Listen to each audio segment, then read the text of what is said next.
इसलिए मैंने बोला था आपके थोड़ा ध्यान को मैं उधर ले चलूं। वो मैं जो बोल रहा था, जब सिपाहियों ने भक्त नावाद जी से कहा था कि हमारे राजा के यहाँ बहुत बड़ा भंडारा हुआ है, आप क्यों नहीं गए, तो भक्त नावाद जी ने कहा कि हम वहां जाते हैं जो कोई 100 यज्ञ कर लेता है, ऐसे नहीं जाते हम।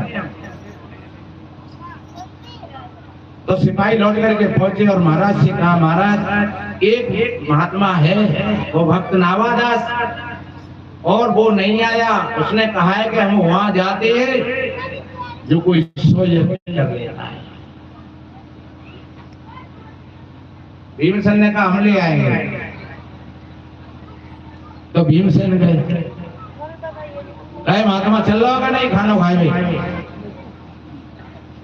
हमारे यहाँ राजा महाराजा बहुत दूर दूर से हजारों लाखों लोगों ने भोजन प्रसादी पाई और तू जहां बैठो छुटको। भक्त नावादास ने कहा भैया ऐसे हम नहीं जाते, और चलोगे तो बोले नहीं ऐसे नहीं जाते, अगर आपको ले चलना है तो फिर हमारी तुमड़ी को उठा लो। तो बता दें कि भीमसेन पे वो तुमड़ी नहीं होती।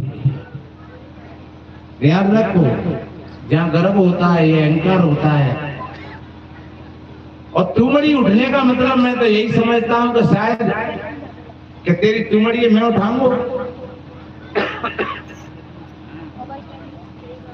तेरी तुमड़ी मैं थोड़ी उठाऊंगा। क्योंकि ऐसा फर्क पड़ता है, हम आत्मा लोग हैं, आप लोग इतने बैठे हैं, और अभी यहाँ जो मुख्यमंत्री हैं यूपी के योगी आदित्यनाथ भी आ जाए तो हम तुम सब गिरेंगे मिलेंगे पानी में भज भज के बहरा के रहेंगे, और हम लोग गांव में जाए तो शायद एक हो अरे भी बनाने पीने के महात्मा है उनकी जहाँ आए। वो क्या बोल रहा है, वो भीतर से आपका अहंकार बोल रहा है। संत संत होते हैं। तो भीमसेन वापिस लौट करके और आ गए।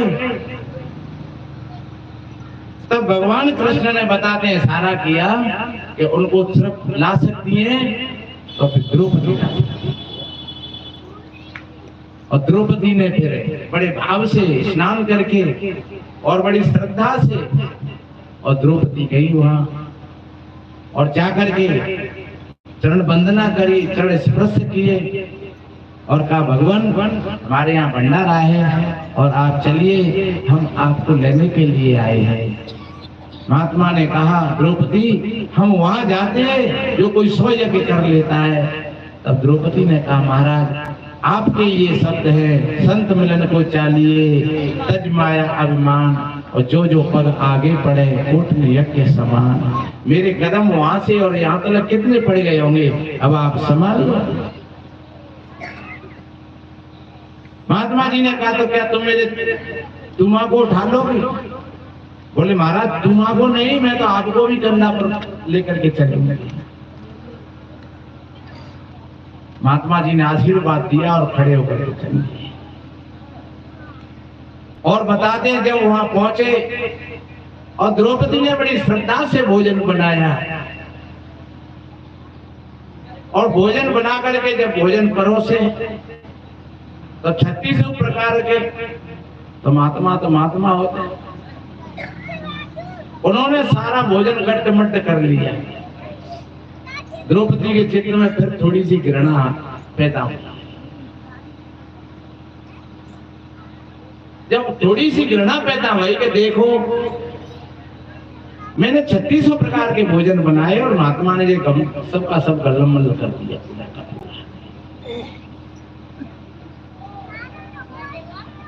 सज्जनों फिर भी थोड़ी कमी रह गई। तब कहा कि भगवान अब क्या हो रहा है? बोले द्रौपदी से पूछो। फिर द्रौपदी ने हाथ जोड़े, क्षमा करें, मेरे चित्र में ऐसा भाव बन गया। और ध्यान रखो शारीरिक दोष तो होता ही है, लेकिन मन का दोष और ज्यादा होता है। आप ये मत समझना हम मन में विचार कर रहे हैं कोई भी और अगर मन में हमारे में दोष है तो वो मन का ही दोष शरीर पर आ जाएगा। विद्वान लोगों ने कहा है कि मन जावे तो जान दे, दृढ़ कर राख शरीर। कि मन गया तो जान दे, अपने शरीर को मजबूत बना करके रखो। लेकिन मैं तो निवेदन करता हूं कि अगर मन गया आपका और शरीर नहीं गया तो तुम लात को नहीं मिलते तो बच जाओगे। लेकिन दोष तो मन का बन गया। अगर आपका मन गया तो वो मन किसी रूप पर गया, किसी रस पर गया, किसी गंदी सुगंधी पर गया तो ध्यान रखो वो ही रूप तुमको रात में भी परेशान करेगा, सुबह में भी परेशान करेगा।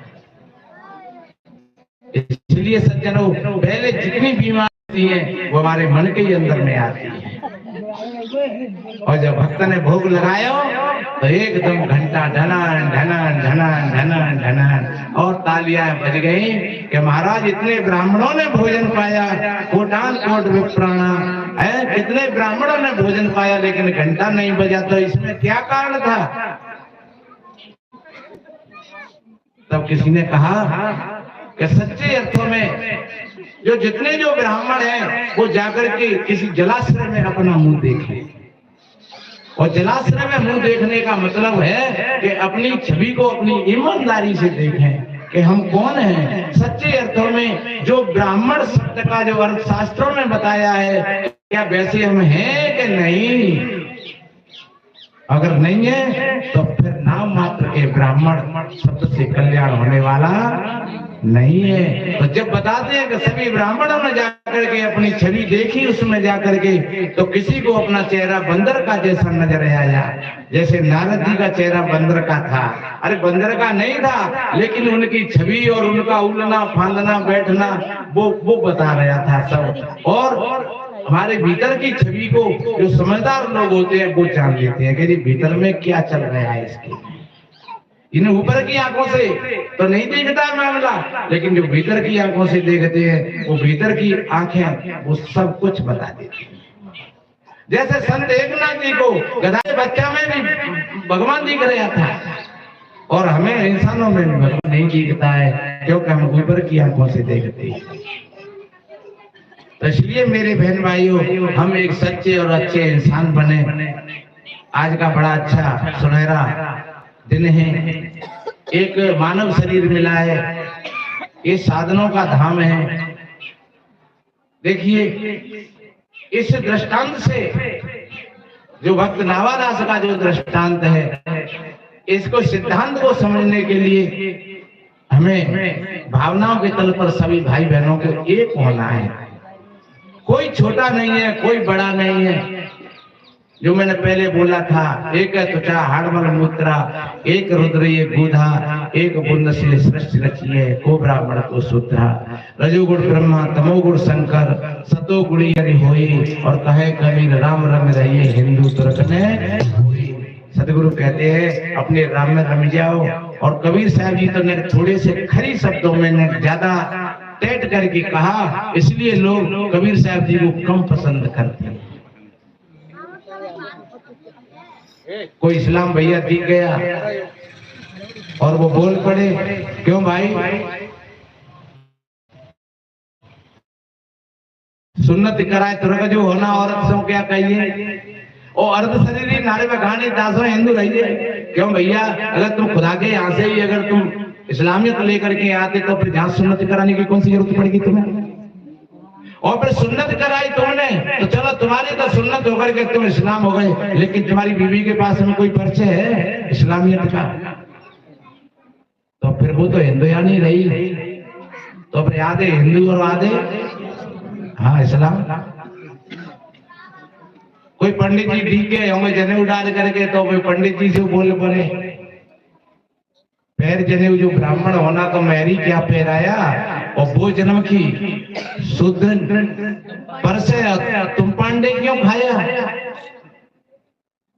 आप सच्चे अर्थों में जनेऊ पहन करके इस तरफ ब्राह्मण है, अग्योपवीत आपने किया है, तो क्या आपकी पत्नी के पास में अग्योपवीत है? और आपकी पत्नी के पास में अगर अग्योपवीत नहीं है तो फिर आपकी पत्नी तो शूद्राणी रही। और वो परोसती है और तुम पाते हो। तो जो सदगुरु कबीर साहब जी ने इतना कहा, जहां उन मुल्ला और पंडितों के बीच में, कि शायद उनसे पहले किसी ने नहीं कहा था ऐसा, और उनके बाद में कहने वालों ने भी बहुत कम कहा। इसलिए सदगुरु कबीर की जो धारा है ज्ञान की, वो एकदम स्पष्ट मानवतावादी धारा है। उसमें कोई छोटा नहीं है, कोई बड़ा नहीं है। हाँ, मनुष्य को अगर छोटा और बड़े की कीमत आंकना है तो फिर गुण और कर्मों के आधार से, पहले भी था ऐसा ही था।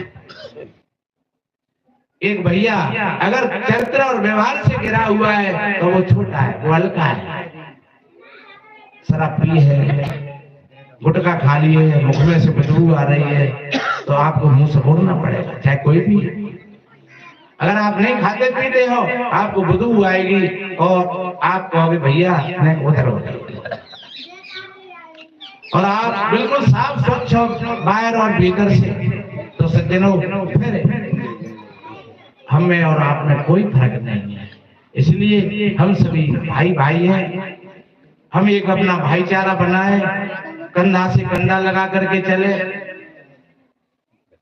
साखी मैंने बोली थी, तन रोगों की खान है, धन भोगों की खान, और ज्ञान सुखों की खान है, दुख खान है अज्ञान। इस शरीर से कोई बड़ा नहीं होता है। किसी का शरीर सुंदर है तो वो बड़ा नहीं होता है। और एक बात बताएं, शरीर सुंदर होता भी नहीं है। शरीर का क्या सुंदर है?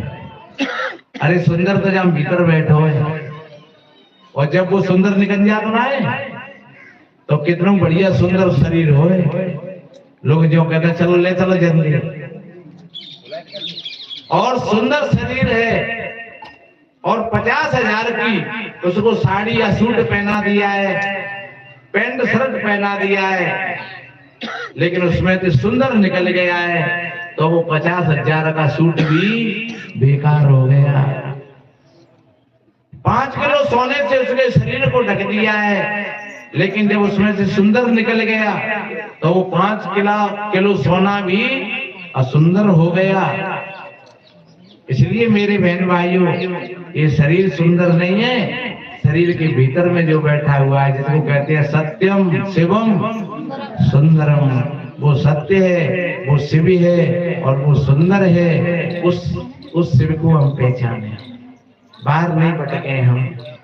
जब शिव निकल जाता है तो सब रह जाता है, जब सुंदर निकल जाता है तो असुंदर रह जाता है, और जब सत्य निकल जाता है तो असत्य पड़ा शरीर रह जाता है। इसलिए शरीर पर गर्व मत करना, घमंड मत करना, अहंकार मत करना। आगे चलो, अहंकार मत करना। हम सभी भाई भाई हैं, कोई छोटा नहीं है, कोई बड़ा नहीं है। कोई रोगी दुखी मिल जाए, जितना बने हम सेवा करते हैं। कोई गरीब गुरबा मिल जाए, जितना बने हम सेवा करते हैं। कोई भूखा प्यासा आ जाए, हम सेवा करते हैं। कितना बढ़िया कहा है, सच्चे अर्थों में ये धर्म है। दुखियों पर तुम करुणा करना, प्यासे को नीरू पिलाना जी। दुखियों पर तुम करुणा करना, प्यासे को नीरू पिलाना जी। भूखे को तुम भोजन देना। कितना बढ़िया कहा है, भूखे को भोजन दे दो, प्यासे को पानी पिलवा दो। अगर कोई रोगी है, तुम्हारे पास में 2 रुपया की सहायता है तो उसकी सहायता कर दो। अगर दुखिया है तो उस पर थोड़ी करुणा कर दो, दया कर दो।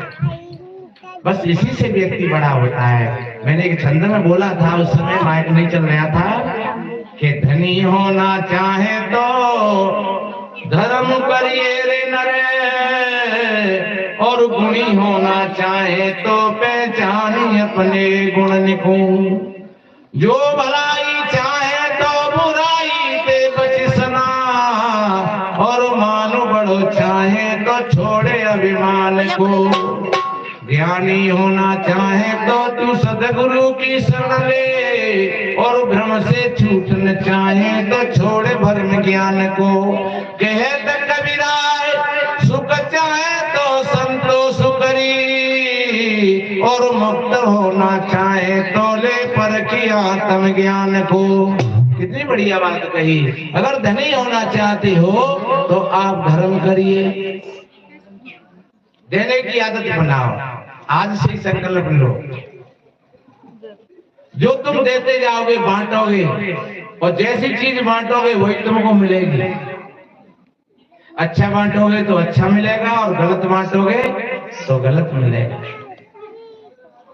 पैसा बांटो, ये संत महात्मा ने बांटो। आप सोच रहे होंगे जब महाराज जी कह रहे हैं संत महात्मा ने बांटो जे पैसा, कच्चे को दो ना महात्मा ने कहा थे पैसा। नहीं घूम दे रहे हैं, कोई बात नहीं है। मेरा निवेदन है कि पैसा बांटो, भोजन बांटो, कपड़ा बांटो, अगर ये भी नहीं है तो अच्छे विचार बांटो। सवेरे ही जगो तो सबका भला सोचो। हे मेरे गुरु महाराज, सबका भला हो, सबका कल्याण। ये मन सोचो कि भाई गुरु महाराज कैसे करके जब पड़ोसी को प्लॉट ओरवाइए, तो समझ लो कि पड़ोसी को प्लॉट तो आवेगो के जावेगो, वो बागे कर्म दे आवेगो जावेगो, पर तुम अपने औरतें बैठोगे। इसलिए बांटो, अच्छा बांटो, बढ़िया बांटो, अच्छे विचार बांटो। वाणी कितनी बढ़िया है बोलने के लिए, पैसा तो ना लग रहा है, लेकिन हम तो ऐसे अभागे हैं कि हमसे वाणी से भी अच्छा बोलना नहीं आता है, अच्छा नहीं बोलते, पैसा तो नहीं लग रहा है। किसी दीन दुखिया की सहायता के लिए 2 कदम आगे रख करके तो देखो।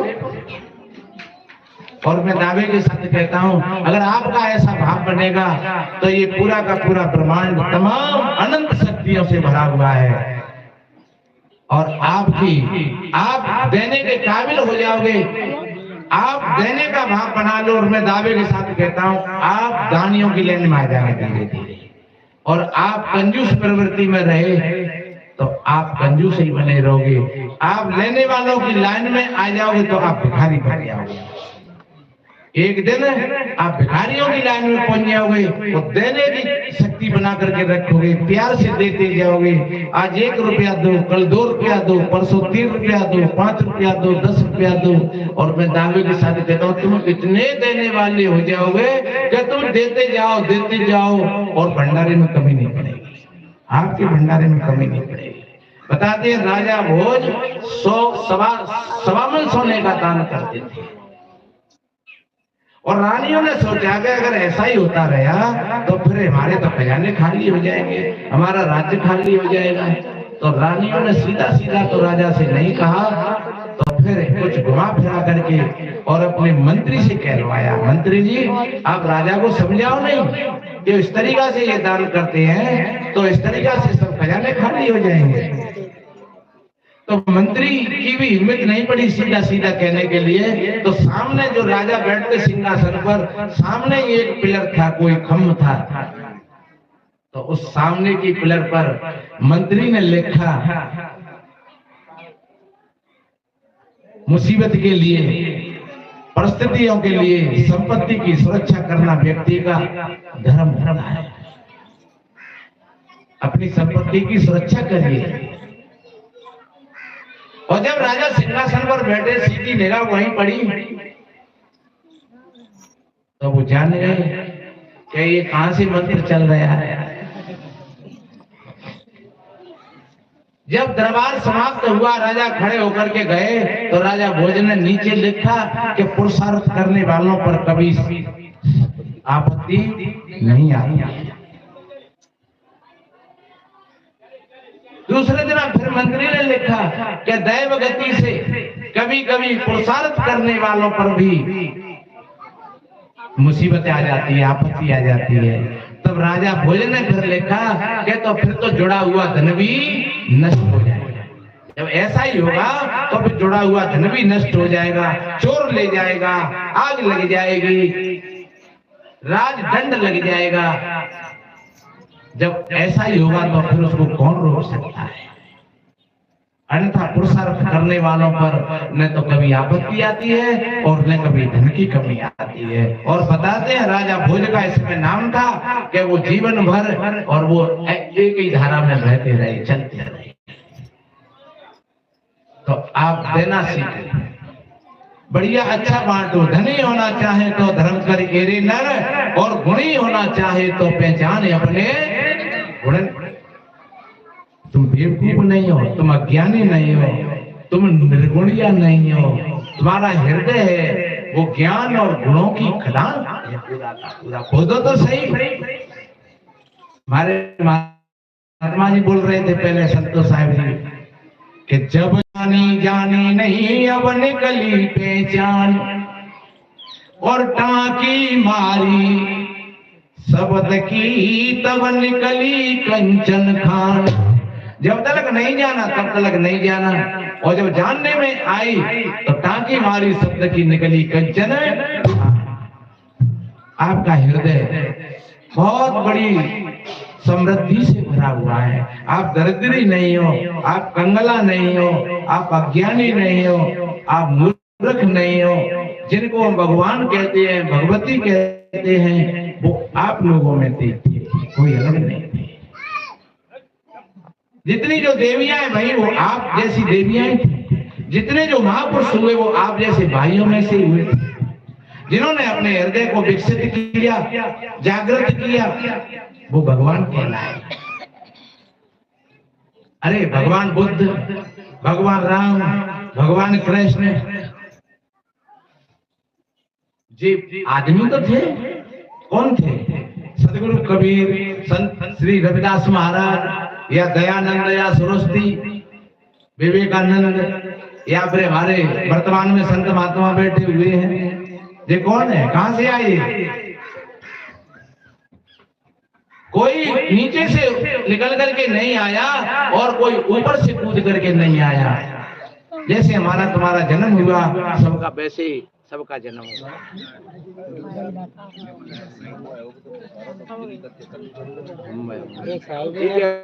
पूरा करवाए लाइट बिल्कुल हेली बैठी, लाइट वो जनरेट चालू है जा बेटे, जल्दी डीजल मंगा लो ना, वो इंतजाम लग जाए। जनता बिल्कुल हिलना रही।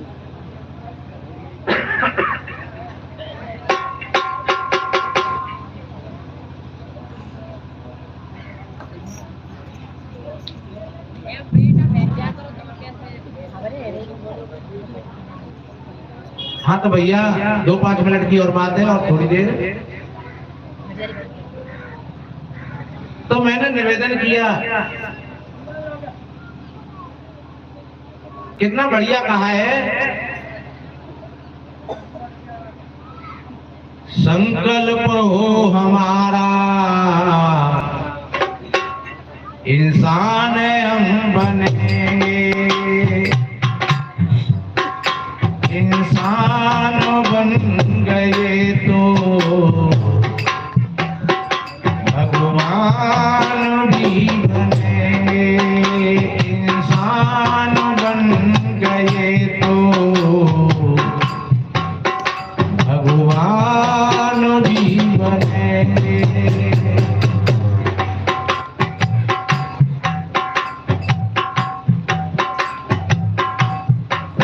ये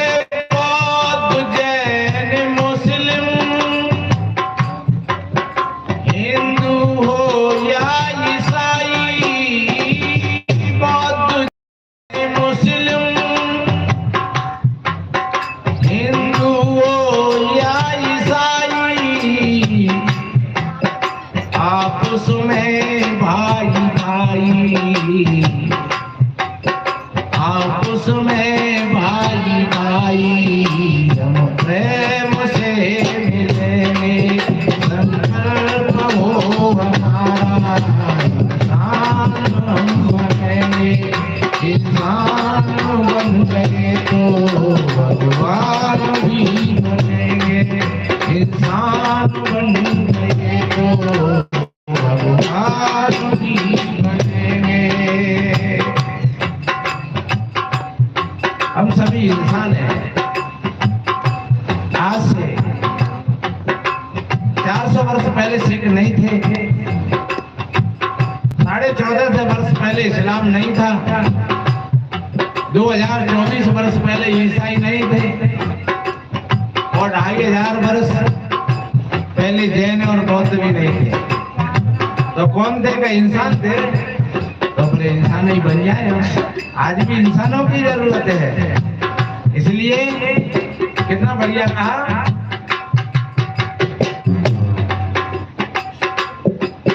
मंदिर तो ये कही है, दीपक है न्यारे न्यारे,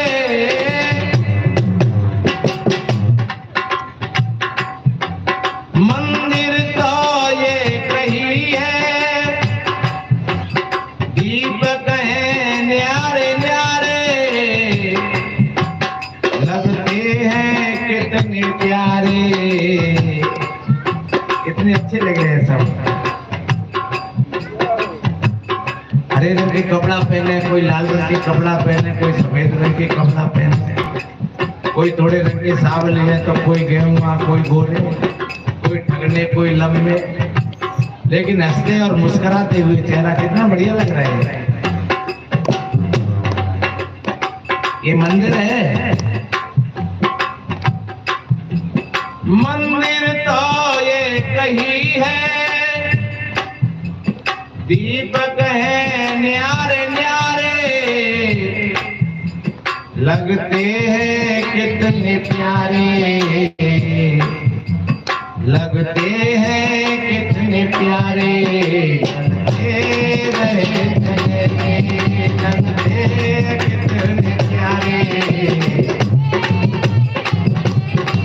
संकल्प हो हमारा, इंसान हम बनेंगे, इंसान बनेंगे तो भगवान भी।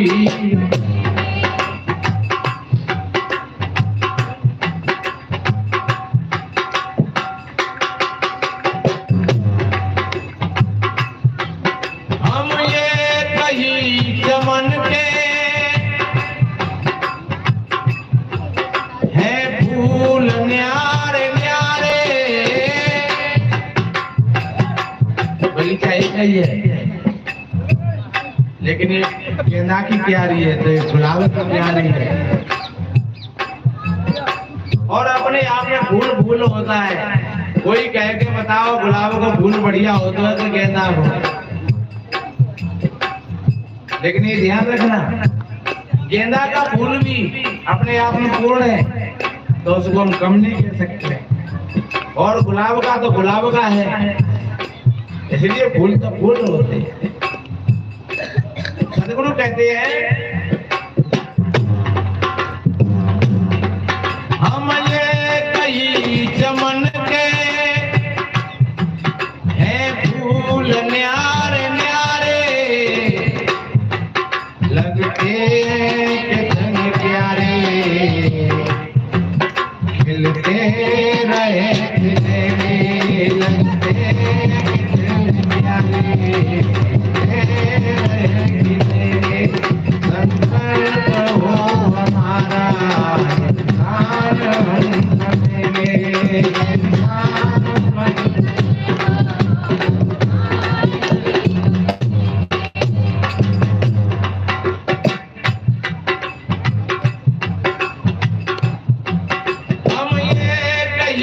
गगन के आकाश में देखो,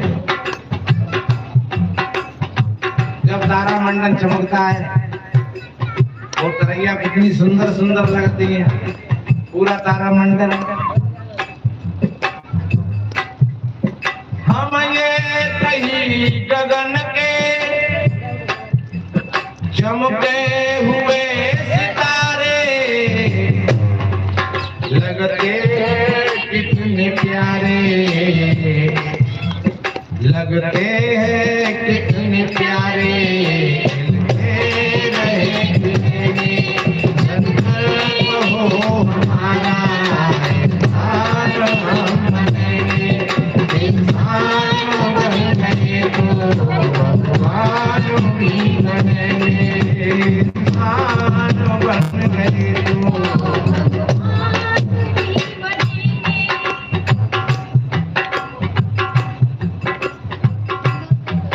गीता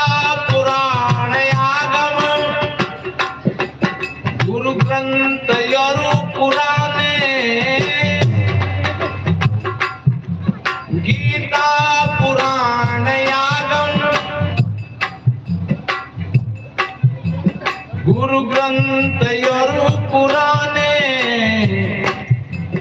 इंसानियत की गाथा, इंसानियत की गाथा हम प्रेम से पढ़ेंगे। इंसानियत की गाथा हम प्रेम से पढ़ेंगे। संकल्प हो हमारा, इंसान हम बनेंगे। इंसान बनेंगे तो भगवान भी बनेंगे। इंसान बनेंगे तो भगवान भी बनेंगे। कितना बढ़िया कहा। मैंने निवेदन किया हम इंसान हैं और जिनको भगवान कहा था वो इंसान नहीं। तो ऐसा संकल्प हम भी ले कि हम एक सच्चे और अच्छे इंसान बने। हम सारे मत पंथ मजहब और संप्रदायों से ऊपर उठ करके अपना जीवन जिए। हम जाति समाज की जो व्यवस्था है इससे ऊपर उठ करके अपना जीवन जिए। फिर देखिए आप जीवन का आनंद, इसी को कहते हैं ज्ञान का जीवन। मैंने कहा था अज्ञान आपके अंदर में है, आप अज्ञानी नहीं हो। आपका हृदय दया, क्षमा, संतोष, धीरज, शील, विचार, विवेक, भक्ति। देखो आपके हृदय में आपका परिवार है, आपके मित्र हैं, आपके हृदय में ही सच्चे मित्र हैं आपके। और इन बाहर के मित्रों पर भरोसा मत करना, बाहर के परिवार पर भरोसा मत करना। एक महात्मा जी से पूछा किसी ने, महाराज जी आपका परिवार है क्या? हमसे लोग पूछते महाराज आपका परिवार है क्या, आपकी शादी हो गई क्या, बच्चे है क्या? हालांकि में संतों से ऐसी बात नहीं पूछना चाहिए, क्योंकि संत का ये कोई परिचय नहीं होता है। संत कोई कहे मेरी 4 कोठी बन रही है, 4-5 मोड़े या 4-5 मोड़े अफसर हैं, तो क्या वो संत बड़ा हो जाएगा? संत का परिचय कोठी कार बंगला से नहीं होता है। संत से अगर पूछना है तो फिर ज्ञान पूछिए। जाते न पूछो साधु की पूछ लीजिए ज्ञान, और मोल करो तलवार का पड़ा रहने दो। तो किसी साधु से ये मत पूछना कि आपकी शादी हो गई, कि आपके बीवी बच्चे हैं, कि आपका घर मकान कहाँ पर है। हाँ, ज्ञान की बातें पूछना, ज्ञान के क्वेश्चन करना, बढ़िया बढ़िया अच्छे अच्छे। तो अगर आपके समाधान होते गए तो समझ लेना कि साधु ठीक है, और अगर आपके समाधान नहीं हो तो फिर समझ लेना कि चलो ठीक है, गुजर बसरे वैसे। साधु से पूछा आपका परिवार है? साधु ने कहा है। कहाँ है? साधु ने कितना बढ़िया अच्छा परिचय दिया कि सत्यम माता पिता ज्ञानम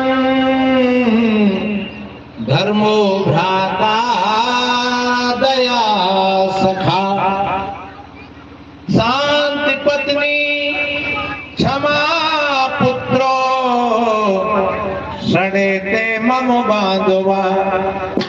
साधु ने कितना अच्छा परिचय दिया कि सत्य ही मेरी माँ है और ज्ञान ही मेरा पिता है, धर्म ही मेरा भाई है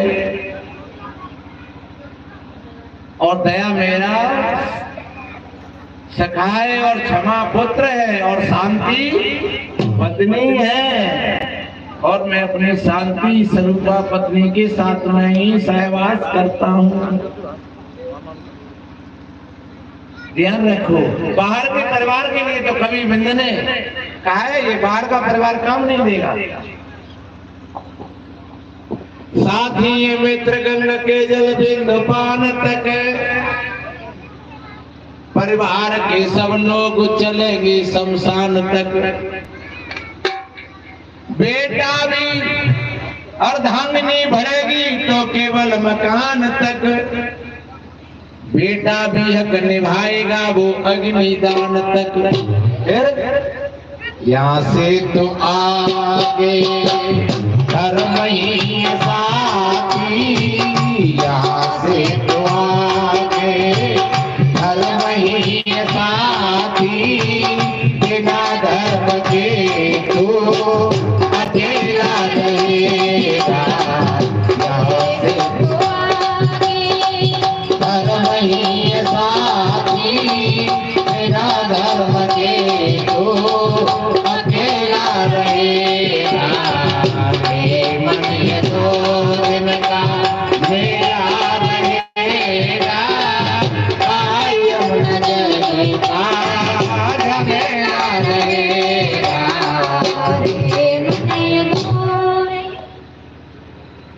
ये तेरा परिवार है। और सुन, साथी मित्र कहता था तू दौलत कभी आएगी मेरे काम, पर ये तो बता धन हुआ है किसका गुलाम। समझा गए उपदेश हरिचंद्र कृष्ण राम, दौलत तो नहीं होती है, होता है सिर्फ नाम।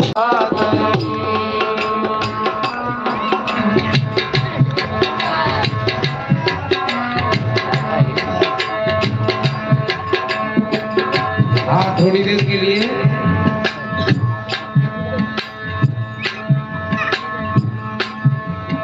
हर काम क्रोध के उठे बदरवा, गरज रहियो अहंकार।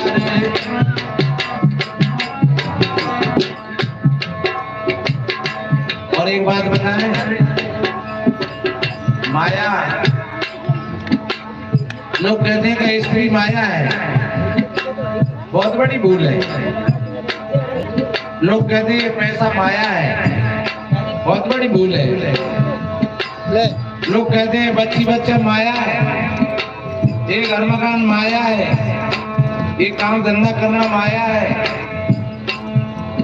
ये माया नहीं है। माया क्या है? हमारे मन का मोह, हमारे भीतर का अज्ञान।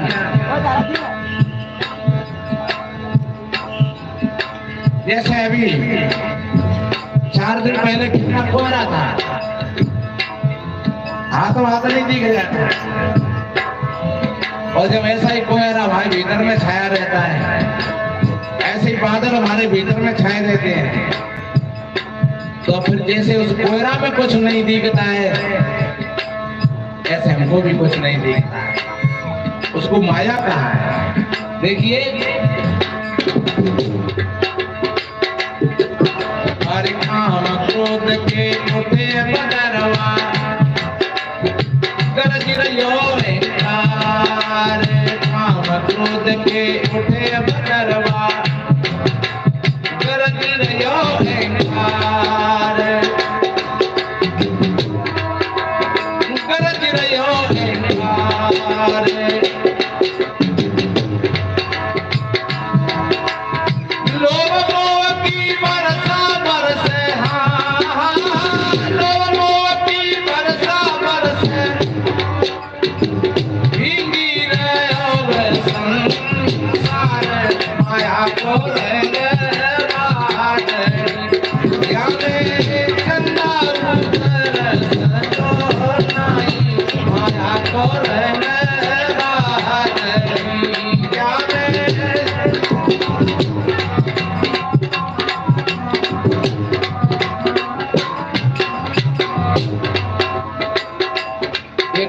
का बादल, क्रोध के बादल,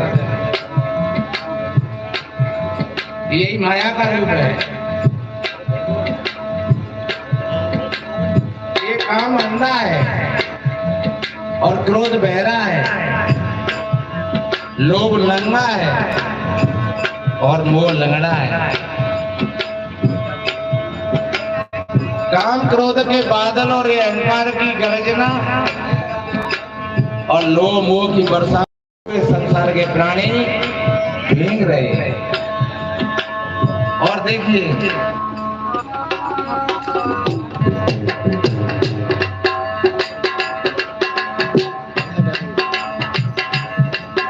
अरे मन सो माया जानियो रे, जो जगमग में आगे। अरे मन सो माया जानियो रे, जो जगमग में आगे। जो जगमग में आगे,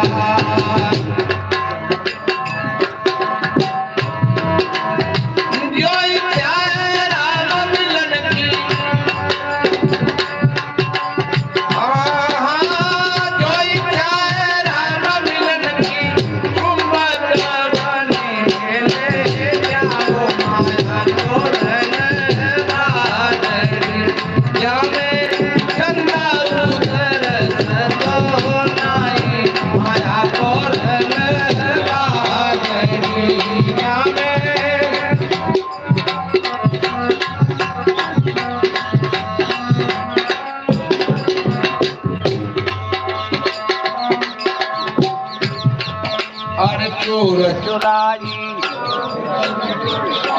चली गई। डूमड़ी रे जल में रहो डुबाए, हट गई। हर चोर चुराई डूमड़ी रे जल में रहो डुबाए।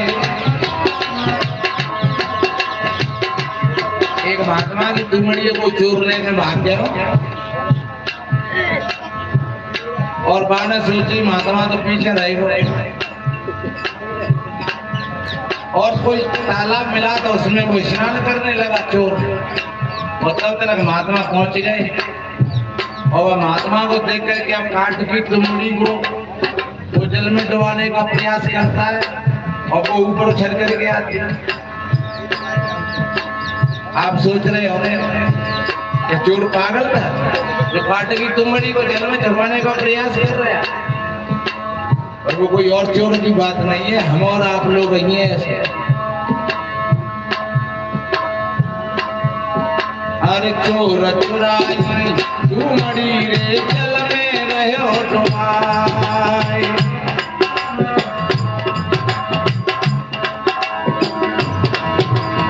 जो जो दावे क्यों यूं चले, हाँ जो जो दावे क्यों यूं चले, कर्म दवाए न जानी माया तोर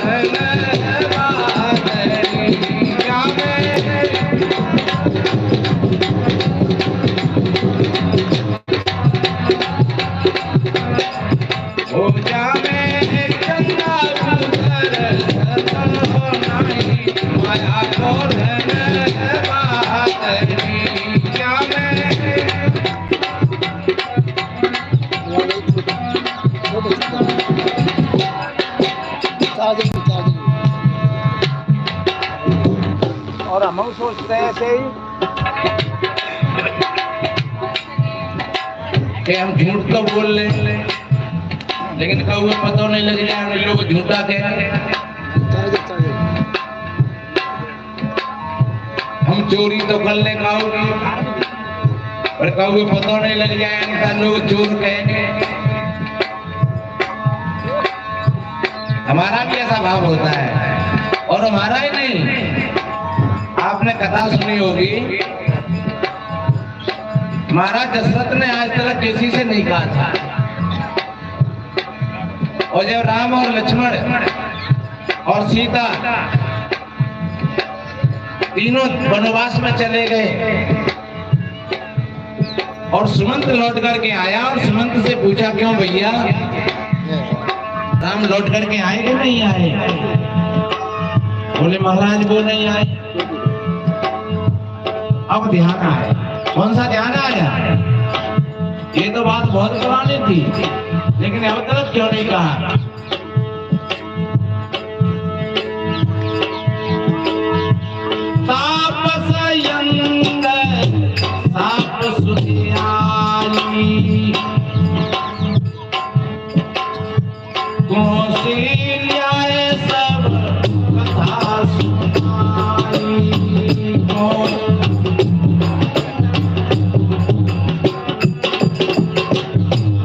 कथा बताई।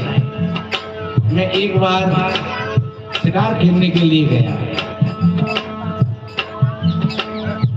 और श्रवण कुमार अपने अंतिम माता पिता को बगिया में बिठाल करके रोज पानी लेने के लिए गया। एक रानियों जैसी उसने गगरी को डुबोया और आवाज हुई और मैं छुपा हुआ था। मैंने समझा कोई जानवर आ गया और मैंने तीर मारा ऐसे और श्रवण की छाती में वो तीर लगा जा करके और आज ऐसी आवाज वही मैं दौड़ करके आया और देखा तो श्रवण रो रहा है। अरे दुष्ट मैंने तेरे साथ में क्या किया? मैंने कहा भैया ये तो मेरे से बहुत बड़ा अपराध हो गया, मेरे को क्षमा कर दे। बोले नहीं, तूने एक बाण से और 3 हत्या कर, मैं तो यहाँ मर गया और मेरे अंधे माता पिता जब सुन लेंगे तो वो वहां रो रो के मर जाएंगे। और अब तुझको श्राप देंगे तो वो देंगे, और माफ करेंगे तो वो देंगे। अब तू बगिया में चला जा और उनको पानी पिला देना। और बता दे, राजा ने कहा, रानियों, जब मैं गगरी को पानी से भर करके चला, श्रवण कुमार ने तो अपने प्राण त्याग दिए और मेरे पैर नहीं पड़ते हैं। और जब जाकर के पहुंचा तो दोनों ही, अंधी और अंधा, और बोल पड़े वो, कहो बेटा श्रवण कुमार, आप इतने लेट क्यों हो गए? आप जल्दी क्यों नहीं आए? लेकिन मैं नहीं बोला। दोबारा कहा, फिर उन्होंने कहा, कहो बेटा, क्या हमसे कोई गलती हो गई है? और ध्यान रखो, जब तक तुम नहीं बोलोगे तो हम पानी नहीं पिएंगे। और ये रानियों, जब मैंने कहा कि भाई मैं तुम्हारा श्रवण कुमार बेटा नहीं हूं, मैं तो राजा दशरथ हूं। क्यों भैया दशरथ, तू क्यों आया? हमारा बेटा पानी लेकर के क्यों नहीं आया? तब मुझको कहना पड़ा कि तुम्हारा बेटा मेरे हाथों से मारा गया। अरे दोस्तों, हमारी बुढ़ापे की लकड़ी को तोड़ करके और अब तो हमको पानी पिलाने के लिए आया। और वो दोनों चिल्ला चिल्ला करके रोने लगे और जाने क्या क्या मेरे से कहा। और मैं बोलता रहा कि देवता मुझको माफ कर दो, लेकिन उन्होंने कहा कि नहीं, अब हम तो जा रहे हैं। और आज अपने बेटा की याद में हम चिल्ला चिल्ला करके मर रहे हैं, ऐसे तू भी अपने बेटा की याद में चिल्ला चिल्ला करके मरेगा। ध्यान रखो। महाराज दशरथ, जबकि रामायण में ऐसा कहा है कि जासु नाम सुमिरत एक बारा, और महाराज दशरथ ने तो जब 6 या 8 बार नाम का नाम लिया और कर्म का भोग नहीं छूटा। इसलिए ध्यान रखो मेरे भाई बहनों, हमारा और आपका कर्म का भोग कैसे छूट जाएगा। इसलिए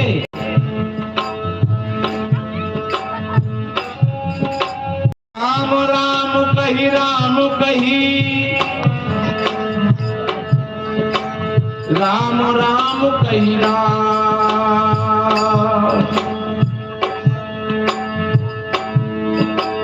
तन पर हरि रघुवर फिरे,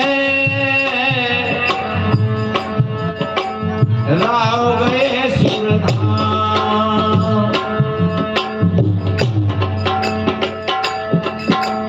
ये कर्म का भोग था। चोर की तुमड़ी वाला, जैसे चोर उस तुमड़ी को दाब रहा था और वो ऊपर उछल करके आ रही थी।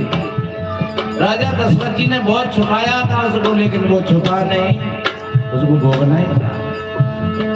और हम और आप कितना भी छुपाने का प्रयास करें, लेकिन अगर आपने चोरी की है तो आज नहीं तो कल, और कल नहीं तो परसों वो सामने आएगी। और आप गलत काम कभी ऐसे सोच करके मत करना कि अब हमें यहाँ कोई नहीं देख रहा है। अरे कोई नहीं देख रहा है, तुम तो देख रहे हैं। तुम्हारी आत्मा उस बात को स्वीकार नहीं करेगी। धृतराष्ट्र ने कहा विदुर से, विदुर तुम मेरे को क्षमा कर दो। विदुर जी ने कहा मैं नहीं क्षमा करूंगा तुम्हें। क्यों, तुम क्यों नहीं क्षमा करोगे? नहीं, मैं नहीं करूंगा क्षमा। आपने ऐसा गलत काम किया है, आपने पूरे परिवार का नाश करवा दिया। मैं तुमको कभी क्षमा नहीं करूंगा। अच्छा एक बात बताओ, तुम ईमानदारी से तुम अपनी आत्मा से पूछो, क्या तुम्हारी आत्मा तुमको क्षमा कर देगी? और धृतराष्ट्र 1 मिनट के लिए मौन रहे और फिर कहा कि हाँ विदुर तुम सही कह रहे, मेरी आत्मा भी मुझको क्षमा नहीं कर पा रही। तो ध्यान रखो, गलत काम तुम करोगे तुम क्षमा के पात्र नहीं हो, और किसी की क्षमा काम भी नहीं करेगी। इसलिए हमारे संत महात्मा सदगुरु कबीर साहब और महापुरुषों ने यही कहा है,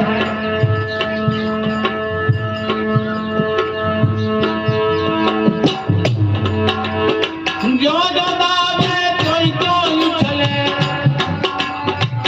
कर्म दवाए न जाई माया को करवाए, जाने चंदा उतर सको नाई माया को करवाए, हो जाने चंदा उतर सको नाई माया को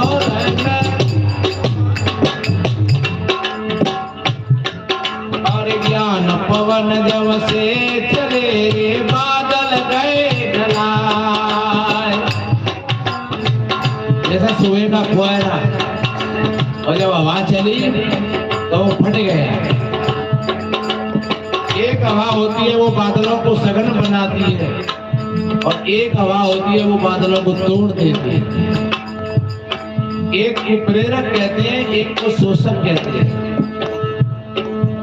इसलिए जो शोषक वायु है वो इकट्ठा करती है वातावरण को, और जो प्रेरक वायु है वो तोड़ देती है। हमारे अंदर में भी ये दो तरह की हवाएं, एक ज्ञान की और एक अज्ञान की। अज्ञान की जब हवा चलती है तो हम डूब जाते हैं मोह माया में और चले जाते हैं दुखों के गर्तों में, और जब ज्ञान की हवा चलती है तो बादल फट जाते हैं।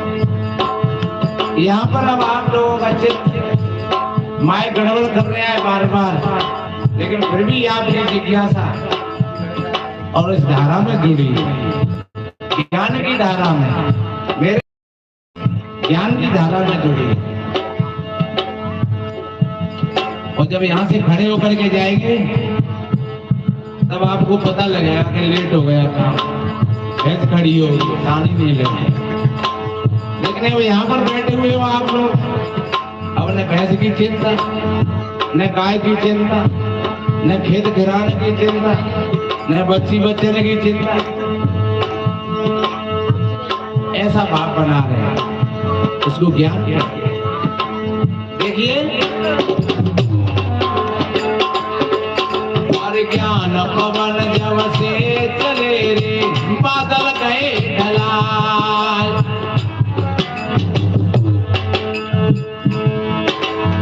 कहे कबीर सुनो भाई साधो,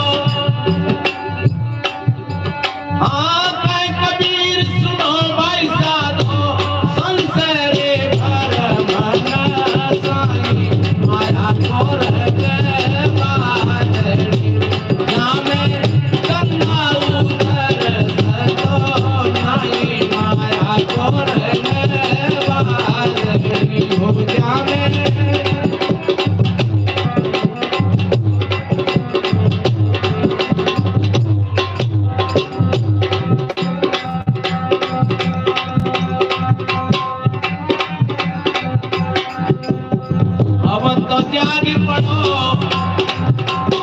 भैया वक्त नहीं सोने का, तो जारी पड़ो कहना वक्त नहीं सोने का। तो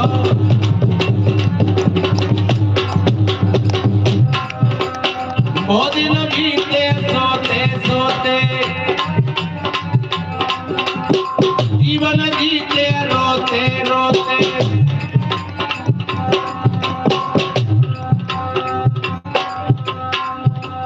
बहुत दिन बीते सोते सोते। एक छोटी सी बात आई गई है, एक शादी हो रही है तो लड़की को विदा कर रहे थे उसके माता पिता, तो लड़की रो रही, और लड़की तो रोती है बेचारी ने कहा तो पूजा करने पड़ते। ने लोग जे कहेंगे जे कैसी मोड़ी बिल्कुल ना रोए रही, तो लड़की तो रोए रही पर मजे की बात दो लोग रोए लगो। लोगों ने कि भैया तुम काय को रोए रहे हो और जे काय को रोए रही है। लड़की से पूछा बेटी तुम काय को रोए रही होगा, मैं तो मम्मी पापा की याद आवेगी, मम्मी पापा छूट रहे हमारे दादी रोए रहे, बच्चे काय को रोए रहे, क्या तो ताई देता हम रोए रहे। मम्मी पापा जहाँ छूट गए तू चले गए भाई, मम्मी पापा ने छुड़वा देगी, ताते हम रोए रहे हैं। लड़की ने कही यहाँ काय को रोए रहे हो फिर, जो क्या मम्मी पापा छूटा तब रो लियो। लड़का ने कि रो न तो रोते चले संग ही संग। सज्जनों बिना ज्ञान के और आदमी जीवन भर रोते ही रोते व्यतीत करता है, अपनी जिंदगी को रोते ही रोते जीता है। इसलिए कितना बढ़िया कहा है,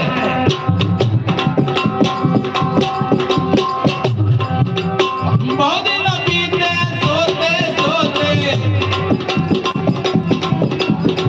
जीवन जीते रोते रोते, अब उठी समर करो भैया वक्त नहीं रोने का, अब उठी समर करो वीरन वक्त नहीं रोने का, अब तो त्याग पड़ो भैया वक्त नहीं। देवी देव मनावत डोले, अपनी जरा आँख नहीं खोले, ऐसो भरम बड़ो तुमको होश नहीं अपने को, ऐसो भरम बड़ो तुमको होश नहीं अपने को, अब तो त्याग करो।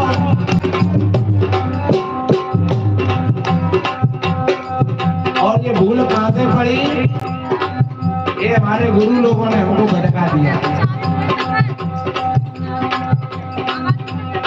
अंधे बहरे गुरु बने हैं, अहंकार में स्वयं सने,